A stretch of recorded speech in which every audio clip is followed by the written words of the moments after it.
Let's see what happens when 4 political ideologies fight for world domination.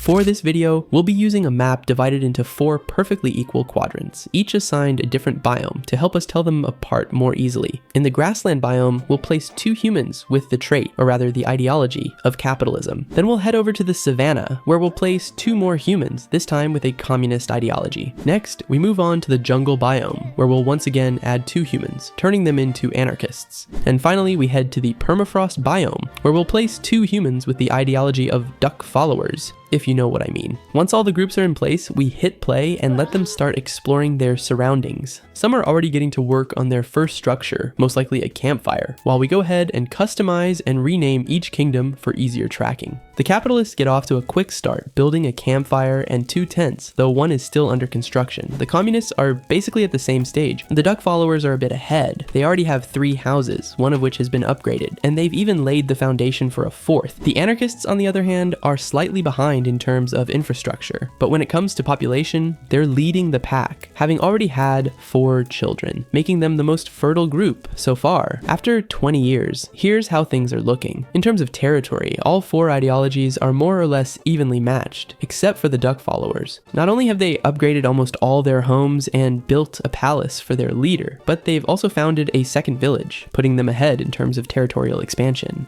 The anarchists, unsurprisingly, don't have any palaces, and several of their homes are still unupgraded, putting them a step behind the duck followers. The capitalists are somewhere in the middle. They've got a decent number of houses, some still unupgraded, but they do have a palace and have just founded a second village. And without a doubt, the most advanced group right now seems to be the communists. Their second village is far more developed than the others. In a very short time, they went from having nothing to building a new settlement, complete with multiple houses inside it. We've just hit the 100-year mark since the start of the experiment, and each ideology now occupies almost all of its territory, though there are still a few unclaimed patches here and there. When it comes to total population, the capitalists are currently in the lead. They also have more soldiers than any other group. As for the others, they're all pretty evenly matched in both civilian and military population. Looking at their development, the anarchists still haven't built a single palace, but they have made significant architectural progress thanks to the construction of several mines and a few windmills. This has allowed them to steadily grow their population. The duck followers have also made impressive progress in architecture. All of their homes have been upgraded with concrete and reinforced materials, and they've built several military barracks across the kingdom, clearly focusing on strengthening their army. Of course, they've also built the basics, mines and windmills. As for the capitalists, I'd say they're the most technologically advanced group so far. They've built a wide variety of structures, upgraded some of their palaces, and established numerous barracks across the land. That said, there are still plenty of underutilized areas in their territory, and their military still has room to grow. Many of their soldiers are still using pretty primitive weapons. The communists are in a similar place to the duck followers,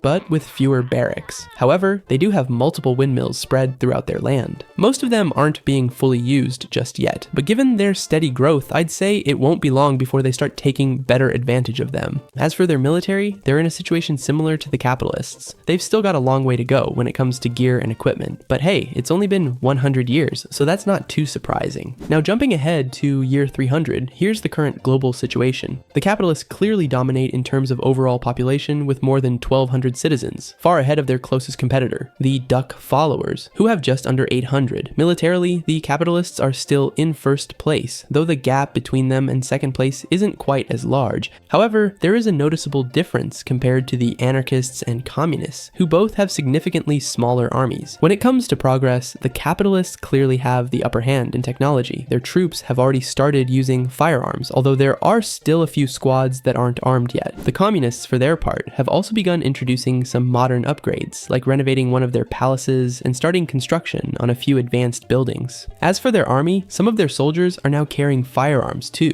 although not all of them are equipped just yet. The duck followers are also in a highly advanced technological stage, not quite as advanced as the capitalists, but definitely ahead of the communists. On top of that, their army is already fully armed with firearms throughout the entire kingdom, showing a clear military focus. The anarchists, meanwhile, still haven't built any kind of palace, but they've have had to set up training barracks to put together an army that can defend their interests. And surprisingly, for how far behind they started, their troops are actually pretty well equipped, putting them in a stronger position than you might expect. That said, they're still the only ideology that hasn't modernized any of their buildings. We've now reached the year 1000. At this point, the rankings going into the war are pretty clear. The capitalists hold first place in overall population with more than 1,300 citizens. They're followed by the Duck followers with 800, the communists with 640, and the anarchists in last place with just over 560. However, when it comes to military population, the picture changes a bit. The Duck followers take the top spot, pushing the capitalists down to second. The rest of the rankings stay the same. To kick off the battle, we tear down the wall and hit play so the kingdoms can finally meet. A couple of years later, the first major move happens. The capitalists and anarchists officially form an alliance called the Shadow Conquered.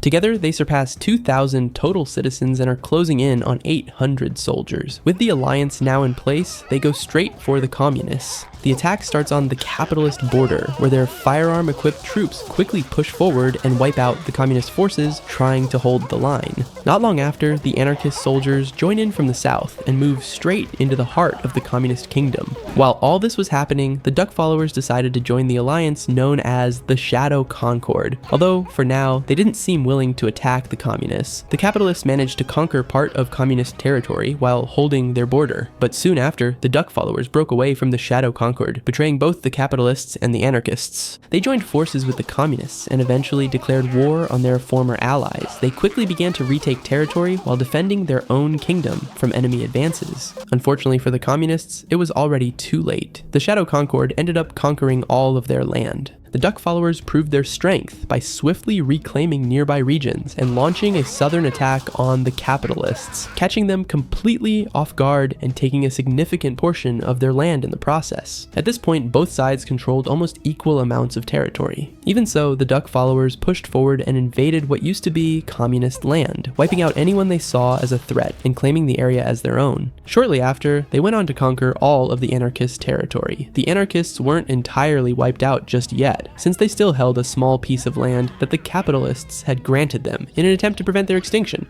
However, the Duck followers soon took full control of the former communist quadrant, effectively confining the capitalists and the remaining anarchists to just the capitalist quadrant. It didn't take long for them to seize that last anarchist area as well, wiping them out completely and leaving the capitalists as the only group still alive. Against all odds, the capitalists managed to take back that same area, and even a part of the former communist territory, but their comeback didn't last long. The Duck followers struck back and recaptured the region once again. Determined to reclaim what once was theirs, the capitalists began destroying buildings they had originally constructed centuries earlier, all in an effort to retake that strategic land. The war quickly turned into a back-and-forth struggle. Whenever the capitalists recovered part of the territory, the Duck followers would counterattack and take it right back, and vice versa. And so the war dragged on for several years, with constant shifts in control. Just as the capitalists were getting ready to take over a large portion of the map, the Duck followers, unsurprisingly, managed to take it back. Still, while the capitalists used that offensive as a distraction, they successfully conquered the entire former communist quadrant. But of course, it didn't take long for the Duck followers to reclaim part of that land as well. The war continued for several years, until finally, nearly 100 years of continuous conflict had passed. During that time, the capitalists slowly gained ground, conquering key regions until they managed to confine the Duck followers to a small portion of their original territory. With almost no army left, the Duck followers still found ways to keep fighting, using fear as their primary weapon. Their population had already dropped below 100 and they had lost their capital. And yet, incredibly, with just a handful of survivors, they managed to conquer a large section of former communist land.